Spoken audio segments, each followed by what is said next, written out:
Shwa bangin sedang ya ke khubor, ni kerpa di pigi nongpet, ban subscribe ya ke ni ke channel, ban klik ya notification bell, bapen yo kloy ki khubor na ke jylla.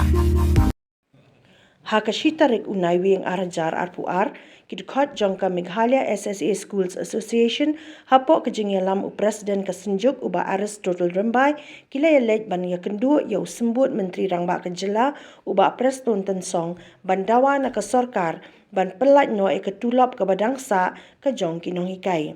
Haba kren nong pathai khubor hadian ke jingialam Bah Aristotle Rymbai iathuh, symbud myntri rangbah ke jylla Bah Prestone Tynsong, harengkat ke jingialam lang sekretari ke tnat pule puthi ke Sorkar, Ambrose Ch Marak, kular ban Pyllait Noh ya ke Tulop Kaba na ke bentau benai risau, bat Naiwieng arajar arpuar, syaki Nonghikai, haswa ke samoy Christmas mentau usnem.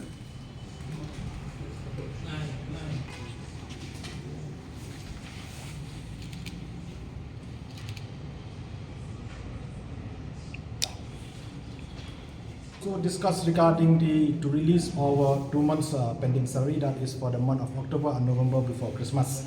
So Deputy Chief Minister in the presence of the Secretary Education Sir Ambrose informed us that yesterday there was a meeting between the Education Department and the Finance Department, and from the Finance Department they have made a commitment to release our 2 months salary October and November before Christmas festival.